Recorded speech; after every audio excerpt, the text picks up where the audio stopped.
എല്ലാവർക്കും നമസ്കാരം. തനതിടം ചാനലിൻ്റെ മറ്റൊരു വീഡിയോയിലേക്ക് എല്ലാവർക്കും സ്വാഗതം.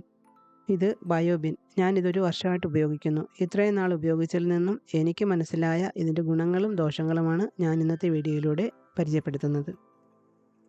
പഞ്ചായത്തിൻ്റെ ശുചിത്വ ഗ്രാമം എന്ന പദ്ധതി വഴിയാണ് ഇത് കിട്ടിയത്. ഇപ്പോൾ എല്ലാ പഞ്ചായത്തുകൾ വഴിയും നഗരസഭകൾ വഴിയും ഇത് കൊടുക്കുന്നുണ്ട്. ഗവൺമെൻറ് സബ്സിഡിയിലാണ് ഇത് കിട്ടുന്നത്. 200 രൂപ മാത്രമാണ് ഞാനിതിന് കൊടുത്തത്. എല്ലാ വീടുകളിലും ഇതൊരു അവശ്യ വസ്തു തന്നെയായിട്ടാണ് എനിക്ക് തോന്നുന്നത്. രണ്ടാണ് ഇതുകൊണ്ടുള്ള നേട്ടം. ഓരോ ദിവസവും അടുക്കളയിലുണ്ടാകുന്ന ആഹാര സാധനങ്ങളുടെയും പച്ചക്കറികളുടെയും ഒക്കെ വേസ്റ്റ് പുറത്ത് വലിച്ചെറിഞ്ഞിട്ട് കൊതുക്, ഈച്ച, മറ്റു ക്ഷുദ്രജീവികളുടെ ശല്യം ഉണ്ടാകാതെ ഈ വേസ്റ്റൊക്കെ നിക്ഷേപിക്കാനൊരു സ്ഥലം. മറ്റൊന്ന്, ഈ വേസ്റ്റ് ബയോബിനിൽ ഇടുന്നത് മൂലം നല്ല ഒന്നാന്തരം കമ്പോസ്റ്റായി തീരുന്നു. ഈ കമ്പോസ്റ്റ് വളം മതി 4-5 പേരടങ്ങിയ ഒരു ചെറിയ കുടുംബത്തിലേക്ക് ആവശ്യമായ കുറച്ച് പച്ചക്കറിയെങ്കിലും നട്ടു വളർത്താൻ. ഇത് വെയിലും മഴയും ഏൽക്കാത്തൊരു ഭാഗത്ത് വെക്കണം. ഇതെങ്ങനെ ഉപയോഗിക്കുന്നതെന്ന് കാണാം. ഇതിങ്ങനെ 3 ബക്കറ്റാണ്. ഇത് ഓരോ വളയങ്ങൾ ബക്കറ്റ് പോലെയുള്ള ഈ ഭാഗം ഇതിൽ ഉറപ്പിച്ച് വയ്ക്കും. ഇതിൻ്റെ സൈഡിൽ സുഷിരങ്ങളുണ്ട്. ഇതിനുള്ളിൽ വായുസഞ്ചാരം ഉണ്ടാകാൻ വേണ്ടിയാണ് ഇങ്ങനെ സുഷിരങ്ങൾ കൊടുത്തിരിക്കുന്നത്. ഈ വേസ്റ്റ് നമുക്ക് ഈ 3 ബക്കറ്റിൽ ഇട്ട് കൊടുക്കാം. മുകളിലെ ഭാഗം ആദ്യം നിറയ്ക്കണം. ഈ ബയോബിനിൻ്റെ കൂടെ ഇനോക്കുലം എന്നൊരു വസ്തു കൂടി നമുക്ക് ഇതിനോടൊപ്പം കിട്ടുന്നുണ്ട്.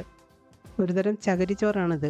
ഇതിൽ ജൈവവസ്തുക്കളെ അഴുകി കമ്പോസ്റ്റാക്കി മാറ്റാൻ പാകത്തിനുള്ള ജീവാണുവളമാണ് ഇനോക്കുലം എന്ന് പറയുന്നത്. ഈ ഇനോക്കുലം ഈ ബക്കറ്റിൻ്റെ അടിയിൽ ആദ്യം ഒരു ചെറിയൊരു ലെയറായിട്ട് ഇട്ട് കൊടുക്കും. എന്നിട്ട് അതിന് മുകളിൽ നമ്മുടെ അടുക്കളയിലുള്ള വേസ്റ്റ്, പച്ചക്കറി, പഴത്തൊലി, മുട്ടത്തോട്, മീനിൻ്റെ വേസ്റ്റ്, ഇങ്ങനെയുള്ളതെല്ലാം നമുക്കിതിൽ ഇട്ട് കൊടുക്കാം. വലിയ മീനിൻ്റെയും ഇറച്ചിയുടെയും ഒന്നും അവശിഷ്ടം ഞാനിതിൽ ഇട്ട് കൊടുത്തിട്ടില്ല. നമ്മുടെ വീട്ടിൽ ബാലൻസ് വരുന്ന ചോറ് എല്ലാം ഇതിലിട്ട് കൊടുക്കാറുണ്ട്. ഇതിൻ്റെ ദോഷവശമായിട്ട് ഞാൻ ഒരു കാര്യം മാത്രമേ കാണുന്നുള്ളൂ. നമ്മൾ വെള്ളത്തോടെയുള്ള വസ്തുക്കളൊക്കെ ഇട്ട് കൊടുത്തു കഴിഞ്ഞാൽ ഈ ഹോളിൽ കൂടെയൊക്കെ വെള്ളം പുറത്തു വന്ന് സ്മെല്ലാവാനും ഇതൊഴുകി വൃത്തികേടായിട്ടിരിക്കാനും കാരണമാകും. ഒത്തിരി വെള്ളമൊക്കെ ആയിക്കഴിഞ്ഞാൽ നമ്മൾ ഉദ്ദേശിക്കുന്ന കണക്കുള്ള കമ്പോസ്റ്റായി വരത്തില്ല. ഇത് പച്ചക്കറിയുടെ അവശിഷ്ടമൊക്കെ ഇട്ട് കൊടുക്കുമ്പോൾ അത് അഴുകാനുള്ള വെള്ളം അതിൽ തന്നെ ഉണ്ട്. വേസ്റ്റ് എന്ന് കരുതി പുളിശ്ശേരി, സാമ്പാർ എന്നിങ്ങനെയുള്ളതൊന്നും ഇതിനകത്ത് ഒഴിച്ചു കൊടുക്കാൻ പാടില്ല. ഇത് 3 തട്ടായിട്ടാണ് ഉള്ളത്. ഇതിൽ ആദ്യം ഇരിക്കുന്നത്, ഏറ്റവും മുകളിലിരിക്കുന്നതിൽ ആദ്യം നമ്മൾ വേസ്റ്റ് ഇട്ട് കൊടുക്കും. വേസ്റ്റ് ഇട്ട് കൊടുക്കുന്നത് ആദ്യമേ നമ്മൾ ഇനോക്കുലം ഇട്ട് കൊടുക്കും. ഒരു ചെറിയൊരു കണത്തിൽ ഇനോക്കുലം ഇട്ട് കൊടുത്തതിന് ശേഷം നമ്മുടെ വീട്ടിലുള്ള വേസ്റ്റ് എല്ലാം അതിലിട്ട് കൊടുക്കും. എന്നിട്ട് അതിന് മുകളിൽ തന്നെ കുറച്ച് ചെറിയൊരു കനത്തിൽ ഇനോക്കുലം ഇട്ട് കൊടുക്കണം, വേസ്റ്റ് ഇട്ടതിന് മുകളിലായിട്ട്. അങ്ങനെ എല്ലാ ദിവസവും അങ്ങനെയാണ് ചെയ്യേണ്ടത്. ഈ മുകളിലിരിക്കുന്നത് നിറഞ്ഞു കഴിയുമ്പോൾ ഇതെടുത്ത് ഏറ്റവും അടിയിലോട്ട് വെച്ച് കൊടുക്കണം. അങ്ങനെ ഓരോ പ്രാവശ്യവും നിറയുന്നതിനനുസരിച്ച് അടിയിലോട്ട് മാറ്റി വെച്ച് കൊടുക്കണം. ആദ്യം ഇടുന്നതാണ് നമ്മൾ ഏറ്റവും അടിയിലോട്ട് വെച്ച് കൊടുക്കുന്നത്. അപ്പോൾ അത് കമ്പോസ്റ്റായി വരും. ഈ ബിന്നിൽ 2 പാർട്ടിപ്പം നിറഞ്ഞ് ഏറ്റവും അടിയിലുള്ളത് കമ്പോസ്റ്റായി കാണും. നമുക്ക് അതൊന്ന് എടുത്ത് നോക്കാം.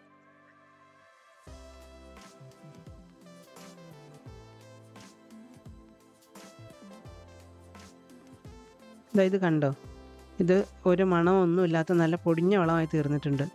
ഇത് മുട്ടത്തോട് മാത്രമാണ് ചെറുതായിട്ടൊന്ന് പൊടിയാനുള്ളത്. ഇതിൽ ചെറിയ മീനുകളുടെ തല ഉൾപ്പെടെയുള്ള എല്ലാ വേസ്റ്റും ഇട്ട് കൊടുത്തിരുന്നതാണ്.